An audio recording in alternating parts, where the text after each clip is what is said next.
요한복음 1장 51절, 3장 13절 말씀. 자, 다 찾으셨으면 함께 또 3장도 같이 찾으셔서 바로 뒤에 있으니까 같이 읽도록 하겠습니다. 51절, 자, 같이 시작. 또 그에게 이르시되 진실로 진실로 내가 너에게 이르노니 이후로는 하늘이 열리고 하나님의 천사들이 사람의 아들 위에서 오르락 내리락 하는 것을 너희가 보리라 하시니라. 또 3장 13절. 하늘로부터 내려온 자 곧 하늘에 있는 사람의 아들 외에는 아무도 하늘에 올라가지 아니하였느니라. 아멘. 기도하겠습니다. 하나님, 오늘도 말씀을 높이시고 주님을 사랑하고 또 존경하고 또한 주님을 경외하려고 또 주님 앞에 나온 주님의 성도들을 꼭 기억하시고 마음의 소원을 넘치게 하나님께서 기억하시고 필요한 대로 응답해 주실 뿐 아니라 또한 말씀으로 위로하시고 붙들으시고 견고하게 해주시기를 원합니다. 주님 앞에 이 시간을 온전히 의탁하며 예수님의 귀한 조남을 받들어 기도합나이다. 아멘. 앉으시겠습니다. 지난번에 사람의 아들에 대해서 우리가 살펴봤는데 이 사람의 아들과 관련해서 사람의 아들이라는 칭호는 이제 예수님께서 육체를 입고 오신 참 인간이라는 사실을 잘 말해주는 것이다 라고 말씀드렸습니다. 그래서 그분께서는 육체로 직접 육체가 되셔서 이 땅에 오셨고 또 유대인 처녀 마리아에게 수태해서 출생하셔서 여자에게 나셨다라고 말하고 있습니다. 그러므로 예수님께서는 이전에 천사들에게 그랬던 것처럼 단순히 인간의 몸으로 물질화되었다든지 신이 인간의 모습으로 잠시 변화된 존재가 아니라 인간 어머니를 통하여 실제로 태어난 인간의 아들이었다라는 사실을 우리는 기억해야 할 것입니다. 그래서 이 사람의 아들이라는 용어는 주님께서 실제로 인간의 육체를 입고 오시게 됐고 또한 예수님이 어떻게 되셨어요? 여러분 또 구약을 보면 재밌는 사건이 있습니다. 뭐냐면 이전에 구약의 이스라엘과 관련해서 특히 룻기에서 이것을 나타내고 있는데 어떤 그 기업에 대를 이을 자가 없을 경우에는 그 대를 이을 자가 그 친족이 그를 대신해서 모든 가게를 잇고 대를 이을 수 있도록 할 수 있는 권리를 가지고 있었습니다. 그래서 그 권리를 가면 친족이 되어야 해요. 친족이 되어야 되죠. 그게 왜냐하면 제일 가까운 친족이 되어야 됩니다. 그래서 우리의 빛을 탕감하고 우리의 기업을 계획성을 물은다 그러는데 그것을 다시 구속이라고 그러는데 이것을 회복시킬 수 있는 권능을 가진 어떤 사람이 있어야 돼요. 그것은 능력자가 되어야 하고 가장 가까운 친족이 되어야 합니다. 그것이 바로 보아스가 룻을 아내로 받아들이고 또 그 나오미의 집을 어떻게 했습니까? 다시 자신이 회복시킬 수 있는 그 권능을 그가 가지고 있었고 또 그것으로 인해서 어떻게 했어요? 그것을 자신이 직접 자원하여 실행해서 어떻게 합니까? 구속을 시켰죠. 그처럼 오늘도 주님께서는 우리 같은 죄인을 정말 모든 빚을 갚을 수도 없고 완전히 거지와 같이 완전히 잃어버린 자와 같은 또 다른 사람들에게 도외시 되는 그러한 존재들을 위해서 예수님께서 바로 이스라엘 백성으로 오셨고 이스라엘의 사람으로 오셨고 또한 우리와 같은 인간의 몸으로 직접 오셨다는 사실입니다. 그래서 우리와 같은 뭡니까? 살과 피에 참여하셨어요. 그리고 아브라함의 씨로 오셨고 다윗의 씨로 오셨고 그렇죠? 또 이혼하는 마리아의 또 에게서 나셔서 그들의 친족 관계를 형성시키신 것입니다. 그래서 형성시키셔서 어떻게 했습니까? 이스라엘을 구속하실 뿐 아니라 온 세상의 이 죄인들을 구속하실 수 있는 권능을 가지고 오셨고 또한 그분은 그것을 할 수 있도록 하시기 위해서 자원하여 자신의 생명을 내어놓으셨다는 사실입니다. 아멘. 그것이 바로 구속할 수 있는 능력이 돼요. 그래서 우리 주님께서 직접 인간이 되지 아니하고서는 성경에서 구약에서 이야기되어진 그 친족 관계가 형성이 안 되고 그 다음에 우리의 이러한 빛을 탕감해서 우리를 구속하실 수가 없다는 것입니다. 그러나 직접 그분이 인간이 되셨기 때문에 살과 피에 참여하심으로 이 일들이 가능할 수 있게 되었다는 것입니다. 그것은 그분의 자원하심으로 이루어진 것입니다. 얼마나 감사합니까? 누구도 그들도 보지 않은 이 죄인들을 구원하시기 위해서 예수님이 자원하셨어요. 여기 보면 사람들이 다른 사람을 위해서 희생하는 것을 자원하지 않는 사람들 많아요. 오늘 부모들도 보십시오. 자녀를 위해서 희생하지 않고 자원하여 희생하지 않는 사람들이 많아요. 자녀들을 내팽개쳐버리고 자신들의 어떤 여가 생활이나 취미 생활을 위해서 자식들이 오든 말든 신경도 안 쓰고 또 심지어는 남편도 신경 안 쓰고 자기 하고 싶은 대로 돌아다니는 사람이 얼마나 많은지 몰라요. 그렇지 않습니까? 또 부모들도 마찬가지예요. 본래적 애정이 없어지고 본성적 애정, 내추럴 어펙션이라고 하는 이 본성적 이 애정도 없어지고 부모가 자녀에 대해서 내리사랑이라는데 자녀에 대한 사랑과 애정도 없고 또 자녀들도 부모를 사랑하고 존경하는 마음도 없고 그냥 버려버리고 다 자신들의 의무를 소홀히 하고 있습니다. 그러나 정말 자신들이 사랑하는 마음을 갖고 있다면 어떻게 합니까? 기꺼이 희생하는 것입니다. 맞습니까? 남편은 아내를 위해서, 아내는 남편을 위해서, 그리고 또한 부모는 자녀를 위해서, 자녀도 부모를 존경하고 사랑한다면 그 희생에 감사해서 또 그게 맞게 순종하고 또 자신을 순종하고 희생해야 하는 것입니다. 그것이 이루어져야만 되는데 우리 주님은 우리가 그런 화답을 요구하시지도 않고 우리가 그렇게 할 수 있는 능력도 가치도 없는데도 불구하고 주님은 자원하여 우리를 위해서 사람의 아들이 되셔서 자신을 내어 주셨다는 것입니다.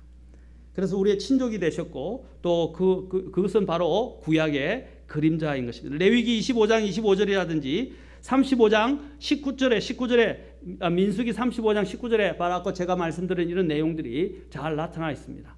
한번 성경을 찾아보십시오. 레위기 25장 25절 또한 민수기 35장 19절 이런 친족 관계와 또한 이런 피로서 그것을 다시 되찾을 수 있는 권리를 가지고 이것을 해결하신 그러한 법적인 구약의 법적인 문제가 바로 이 레위기와 민수기에 나와 있다는 것입니다. 무엇보다도 우리 주님께서 이 땅에 사람의 아들로서 오신 그 목적이 가장 잘 성경에 기록되어 있는 구절이 마가복음 10장 45절입니다. 같이 보겠습니다. 마가복음 10장 45절. 자, 우리 주님이 실제로 이 땅에 오신 그 목적이 가장 잘 기록된 것이 마가복음 10장 45절입니다.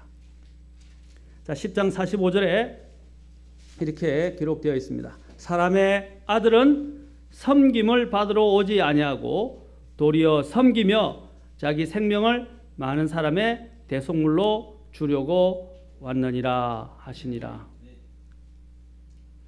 자, 그래서 사람의 아들이 온 목적을 잘 말해줍니다. 바로 이러한 모든 것들 때문에 예수님께서는 바로 사람의 아들로서 자기 자신에게 사람의 아들이라는 이 용어를 이 칭호를 자기 자신에게 가장 적절하게 적용하실 수 있게 된 것입니다. 오늘도 요한복음 또 1장 51절에 아까 읽었지만 우리가 그 말씀을 통해서 우리는 배울 수 있습니다. 진실로 진실로 내가 너희에게 이르노니 이후로는 하늘이 열리고 하나님의 천사들이 사람의 아들 위해서 오르락 내리락 하는 것을 너희가 보리라. 예수님께서 사람이 우리의 친족이 되셨기 때문에 뭡니까? 완전한 사람으로서 하나님 앞에서 우리를 대신할 수 있게 된 것입니다. 그렇죠? 또 하나님께서 우리에게 오셔서 우리와 교통하실 수 있는 바로 그 매개체가 되신 것입니다.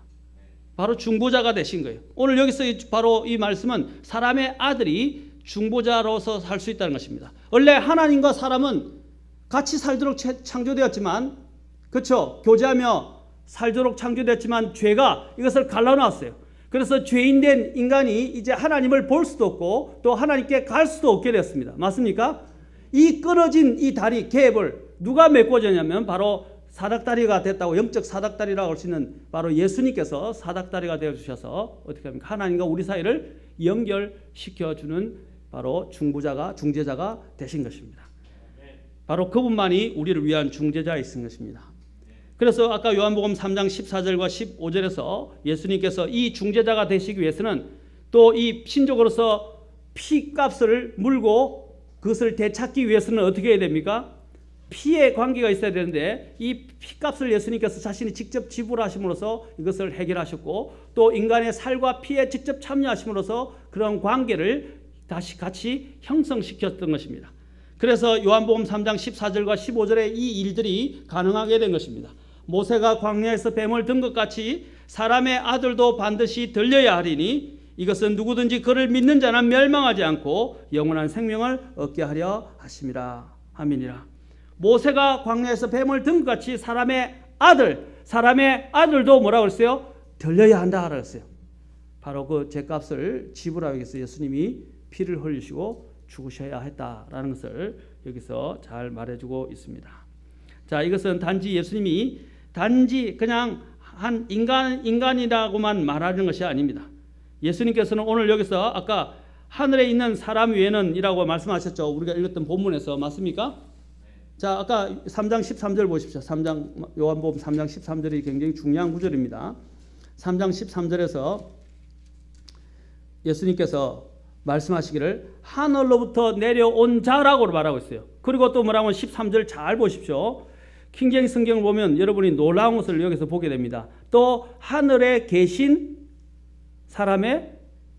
하늘에 있는 사람의 아들 했는데 여러분 킹제임스 성경 보면 이게 과거로 되어 있지 않아요. 예수님이 하늘에 있었다라고 이야기하고 있어요. 하늘에 계신다고 또 말하고 있어요. 지금 이 땅에 계시지만 그분은 또 어떻게 해요? 하늘에 또 같이 계신다라고 분명히 이야기하고 있습니다. 아멘? 이제 지금은 우리의 논리는 이해 안 가죠. 아까 제가 이야기했죠. 이게 아까 양자역학에서는 이게 증명이 되는 거예요. 이제. 지금 이것은 놀라운 것입니다. 과학자들이 이제 와서 현대 물리학이 이제 와서 조금 밝혀낸 거예요. 그래서 하늘에 계신 그 하나님, 예수님 외에는 하늘에서 온 사람이 없다라고 말하고 있습니다. 그래서 예수님은 단지 인간만이 아니라 바로 그분은 처음부터 하늘에 기원을 두고 계신 분이십니다. 그런데 자기 자신을 비우시고 종의 형체를 취하시고 또 사람과 같은 모습이 되셨던 것입니다. 왜? 우리를 사랑하셨기 때문에. 아멘? 사랑하셨기 때문에. 그런데 요즘은 참 우리가 하도 복음에 대해서 많이 듣고 복음에 대해서 이야기하니까 감동이 없죠. 감동이 없죠. 요즘 그래 사람들이 그래요. 다 감동이 없어요. 누가 선한 일을 했다는데도 감동이 없고 누가 뭐 했다는데도 감동이 없고 요번에 신문에 하나 제가 나가지고 우리 이제 한 목사님하고 우리 집사람에게도 제가 이야기했는데 신문에 요번에 또 뭐 그 사람을 내가 높이려고 이야기하는 건 아닙니다. 신문에 나왔는데 훈훈한 감동이 일어나는 또 이야기가 있더라고요. 어떻게 했냐면 여러분 이건희 회장의 딸이 누굽니까? 이서영이죠. 이부진, 예, 이부진이죠. 예, 이부진 신라호텔 그렇죠? 그래서 이부진인데 그 이부진이 요번에 택시가 한 대가 갑자기 가속을 하는 바람에 사고가 났는데 자기는 급발진이라고 이렇게 해서 소송을 냈는데 급발진이 아닌 걸로 해가지고 물게 되었어요. 그런데 사람이 다치고 그 안에 차가 신라호텔 쪽으로 들어가가지고 그 많은 부분에 기물이 파손이 되었어요. 그래서 나온 그 손해액이 5억이 있어요. 5억이었는데 이 사람이 보험이 커버할 수 있는 돈이 1억이었대요. 그래서 택시 운전사잖아요. 그런데 갑자기 이부진 그 사장이 어떻게 했냐면 그 부사장한테 이 택시 하는 분이 어떤 분인가 집에 가서 한번 알아보라고 그랬대요. 그래서 그 부사장이 이게 사고라고 좀 사가지고 그 집에 갔다가 보니까 어머니 그 모친이 있는데 모친이 아파 병들어 계시고 빌라 지하에 살고 있더래요. 그래서 너무 마음이 아파서 먹을 것만 드리고 사정을 헤아리고 난 다음에 이 운전수도 이제 앞으로 자기가 사억을 어떻게 갚아요? 감당이 안 되고 앞이 캄캄하고 그냥 절망 가운데 있는데 이제 이 부사장이 그것을 가지고 와서 그 이부진 사장한테 보고를 했어요. 상황이 이렇더라. 너무 힘들고 어렵더라. 이렇게 하니까 그 이부진 사장이 우리 회사에서 이걸 다 갚으면 이것을 다 해결하면 어떻겠냐. 회사 돈으로 이 문제를 다 해결하자. 그래가지고 사억을 탕감을 해줬어요. 그러니까 이 운전사가 앞이 캄캄하고 막막했는데 어떻게 살아갈지 막막하고 이 4억을 어떻게 갚을까 막막했는데 자기의 빚진 4억을 다 갚아줘 버렸잖아요. 그 이야기를 들을 때 저도 감동이 오면서 참 뭐랄까 이런 이야기들이 신문에서 많이 나면 얼마나 좋을까 그런 생각을 하면서 뭘 생각하냐면 우리 주님을 생각했어요. 우리 주님이 우리가 탕감할 수 없는 그 영원한 빚을 완전히 탕감해 주셨잖아요. 그렇죠. 그래서 사람의 아들로 오셨지 않습니까? 그런데 우리는 지금 이 이야기를 맨날 들어도 항상 감사가 우러나야 되는데 이제 타성에 젖어가지고 감동이 없어졌어. 세상에서 그런 이부진 사장이 하는 그런 이야기를 들으면 감동을 느끼면서 대단하다 하면서 우리 주 예수님이 우리를 위해서 해주신 일에 대해서는 감사와 감동이 없어져 버렸다는 말입니다. 그러니까 타성이 젖어서 이야기를 하면 머리로만 들어요. 머리로만. 이게 얼마나 무서운 일입니까? 주님이 나를 위해서 얼마나 놀라운 일을 해주셨어요. 그렇죠? 죽지 아니하실 분이 죽을 인간의 모습을 가지고 육체를 입고 이 땅에 오셨다는 것입니다. 죽지 아니할 분이 나를 대신해서 이 정말 아무것도 가치가 없는 죄인들을 위해서 대신 죽으셨다는 거예요. 그리고 우리의 빚을 갚을 수 없는 빚을 다 탕감해 주시고 갚아주셨다는 것입니다. 자신의 목숨으로 말입니다. 그는 돈이 있어서 돈으로 갚았지만 우리 주님은 자신의 목숨으로 갚으셨어요. 얼마나 감격스러운 일입니까? 그렇죠? 이게 복음 아닙니까? 근데 우리는 감동이 없어졌어요. 오늘 사람들이 예수님 나를 위해서 죽어줘. 감동이 없어요. 저는 복음을 전할 때마다 항상 사람들에게 이야기하는 게 뭔지 아십니까? 예수님이 당신을 위해서 누가 물에 빠져가는 사람 제가 이렇게 항상 이야기합니다. 물에 빠져가는 사람이 당신을 그 소용돌이 속에서 당신을 구해내려고 아무도 뛰어들는데 한 사람이 뛰어들어서 당신을 구해내고 그 사람이 죽었다. 근데 그 사람이 죽었는데 나중에 보니까 그 사람은 돌봐야 할 부양 가족들이 있더라. 그런데 당신은 일단 살아났는데 살아갈 수 있는 능력이 있고 또 돈을 벌 수 있는 능력이 있다. 만약에 그 가족은 이제 부양할 아빠를 잃어서 부양할 가족이 없는다면 당신은 어떻게 하시겠냐고. 제가 묻습니다 항상. 그러면 이럽니다. 당연히 내가 책임지고 어느 정도 부양해야 되겠죠. 왜? 감사하기 때문에. 그분 때문에 내가 생명을 얻었잖아요. 당신도 예수님을 믿으면 그렇게 살아야 된다. 그것이 바로 교회 생활을 하는 목적이고 그것이 바로 신앙생활을 하는 목적이고 그것이 당신이 이제 예수님을 위해서 살아야 하는 목적이라고 내가 그렇게 항상 설명을 해요. 구원받은 사람들한테. 마찬가지로 우리도 마찬가지입니다. 예수님이 나를 위해서 그렇게 했다면 우리가 예수님을 위해서 다 사는 것은 당연하지 않습니까? 근데 많은 사람들이 예수님이 나를 위해서 그렇게 해줬다는 걸 머리는 알고 있고 근데 또 배웠고 이전에는 정말 그것들의 전율을 일으키고 감사했는데 이제는 그 타성에 젖어버리고 마음이 식어져가지고 이제는 왜 신앙생활을 하는지도 모르고 있고 주님을 어떻게 섬겨야 하는지도 알지도 못하고 있고 교회에 나오지도 않고 하나님을 섬기지도 않고 복음을 전하지도 않아요. 이게 오늘날 우리들의 현실이고 모습이에요. 오늘 이 세상이 냉랭해져가고 갈수록 참혹해져가고 정말 진정한 이 하나님의 그 사랑과 가슴이 녹아내리지 않는다 이 말입니다. 복음을 들어도 예수님의 그 놀라우신 사랑에 대해서 들어도 감동이 없고 감흥이 없어요. 저는 그 신문을 보면서 그 기사를 보면서 마음이 정말 훈훈하고 예수님에 대해서 다시 한번 감사하게 됐습니다. 저와 여러분은 어떻습니까? 오늘 그냥 여러분 저는 지식을 전하기 위한 게 아니에요. 이것을 통해서 예수님이 나를 위해서 해주신 것을 느끼자 이 말입니다. 내 마음에 정말 감사가 우러나오고 그 감사로 주님을 섬겨야 돼. 우리의 목숨을 다해도 우리는 못 갚아요. 그 사랑을. 자식들이 아무리 열심히 해도 부모가 그렇게 고생해서 그 키워주는 사랑을 갚을 수 있습니까? 못 갚아요. 갚기 전에 돌아가시냐. 그렇죠? 하나님 사랑은 그보다 더 커요. 부모님은 이 땅에 우리의 생명을 주셨지만 하나님 아버지는 예수님은 이 영원한 삶을 살 수 있도록 우리에게 생명을 주셨어요. 우리는 그런 복음에 대한 뜨거움이 있어야 돼요. 그게 없으니까 시간이 지나면 완전히 냉랭해져가지고 뜨거움도 없고 감사도 없고 섬김에 대한 그런 열정도 다 잊어버리고 오늘날 교회들의 현실이 그래요.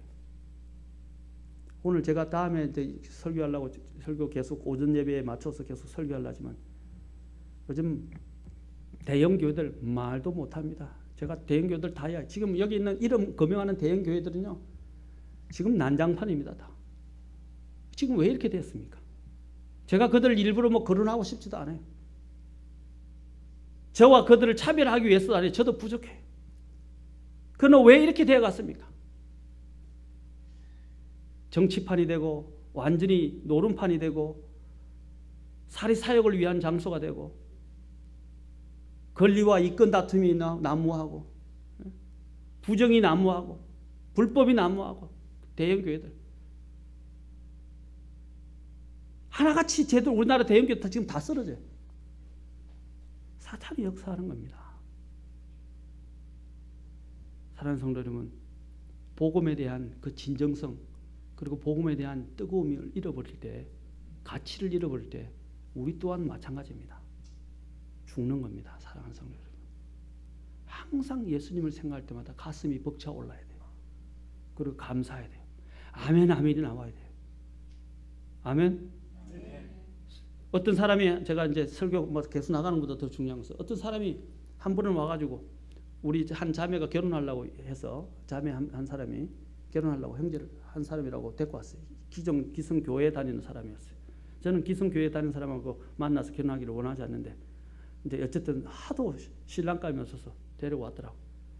그런데 뭐 교회 다닌다고 구원받았다고 이야기해요. 제가 물었어요. 당신은 언제 구원받았습니까? 어떻게 구원받았습니까? 막 얼굴이 일그러지면서 짜증을 내면서 화를 내면서 그런 걸 왜 묻냐고 하는 거예요. 그래서 제가 정색하면서 그 형제한테 물었습니다. 형제라고 하는 사람한테, 당신이 정말 복음의 가치를 이야기한다면 100번 당신이 어떻게 구원받는지 이야기하고 100번 예수님이 당신에게 누구인가를 이야기해도 지나치지 않을 것이고, 당신은 목소리를 높여서 계속 100번이라도 수백 번이라도 간증하고 내가 이렇게 구원받았습니다라고 이야기해야 되는데, 당신 진짜 구원받은 사람이냐? 내가 그렇게 이야기했어요. 그러니까 아무 말도 못하더라고요. 그래서 내가 그 자매한테 사귀지 말라 그랬어요. 그 자매가 이제 어쩔 수 없이 교제를 안 하고 다른 사람을 이제 만났는데, 우리가 그래요. 교회 다녀서 예수님이 나를 위해서 어떻게 구원받느냐, 어디를 갔으라도 그것을 이야기할 수 있어야 되지 않습니까? 그렇잖아요. 수백 번 이야기하려도 수백 번 이야기할 수 있고, 그렇죠? 목이 닳아지고 목소리가 쉬어가더라도, 마음이 지치고 모든 것이 다 지치랄지라도 그걸 이야기할 수 있어야 돼요. 그 정도로 놀라운 일이라 이 말입니다. 그런데 그거 한번 이야기하렸다고 완전 짜증을 다 내고 그냥 쌍을 다 찡그리고, 그 구원받은 사람의 특징이 아니라고 저는 생각해요. 오늘날 사람들이 그래요. 자신의 구원의 그 가치를 몰라요. 오늘 주님이 사람의 아들이 되셔서 우리를 위한 중재자가 되시고 자신의 목숨값으로 우리를 위해서 해주신 것들 여러분 생각할 때 우리는 감사하셔야 됩니다.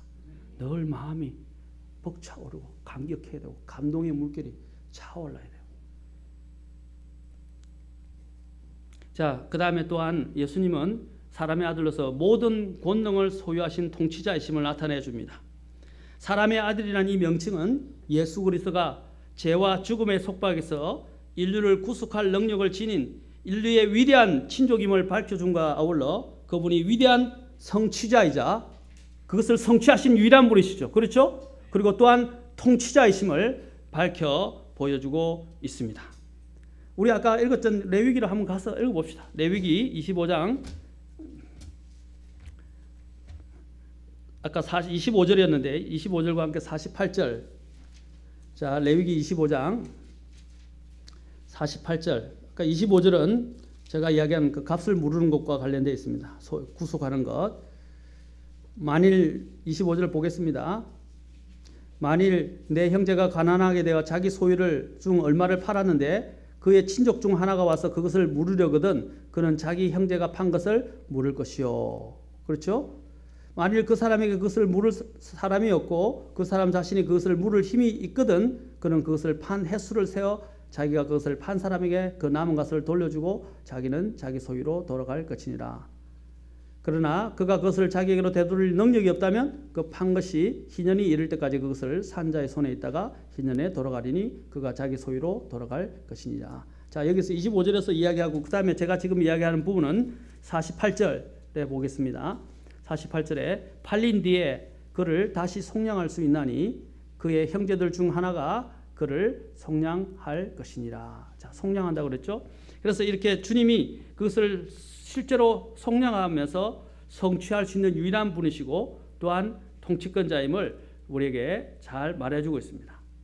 자, 그 다음에 사람의 아들이신 예수님께서 또 예수님에게 사실은 모든 권능이 주어졌다고 말하고 있습니다. 마태복음 28장 18절을 보시면 예수님께서 승천하시기 전에 어떻게 말씀하셨어요? 하늘에 있는 모든 권능이 내게 주어졌다고 말씀하고 있습니다. 그렇죠? 모든 권능이에요. 모든 권능. 그냥 권능이 아니라 모든 권능이 주어졌다고 말합니다. 곧 전 인류를 포함한 모든 피조물을 심지어는 심판할 우주적 심판권과 권세까지 예수님에게 주어졌다고 말하고 있습니다. 요한복음 5장 22절을 보십시오. 자, 요한복음 5장 22절. 실제로 성경이 그렇게 말하고 있는가 한번 봅시다. 요한복음 5장 22절입니다.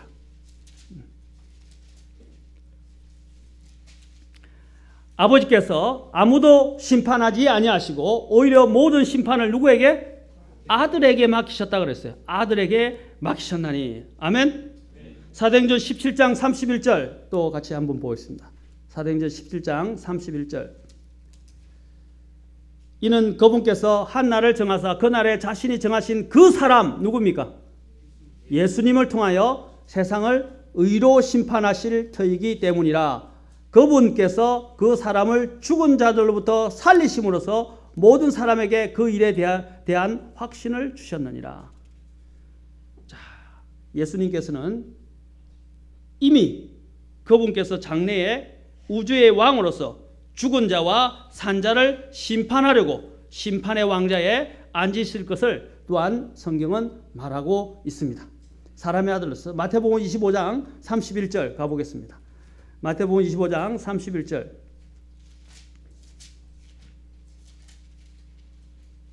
(25장 31절입니다) 사람의 아들이라고 분명히 알았죠. 사람의 아들이 아까 예수님이 육체를 입고 이 땅에 오신 것뿐 아니라 자 보십시오. 이제 어떻게 되실 건가? 사람의 아들이 자기의 영광 중에 모든 거룩한 천사와 함께 올 때에 하늘에서 오는 거죠. 자기의 영광의 왕자에 앉아서 모든 민족들을 자기 앞에 모이고 나중에 심판을 한다 이 말입니다. 마가복음 8장 38절에서도 또 이 부분에 대해서 이야기합니다. 마가복음 8장 38절입니다.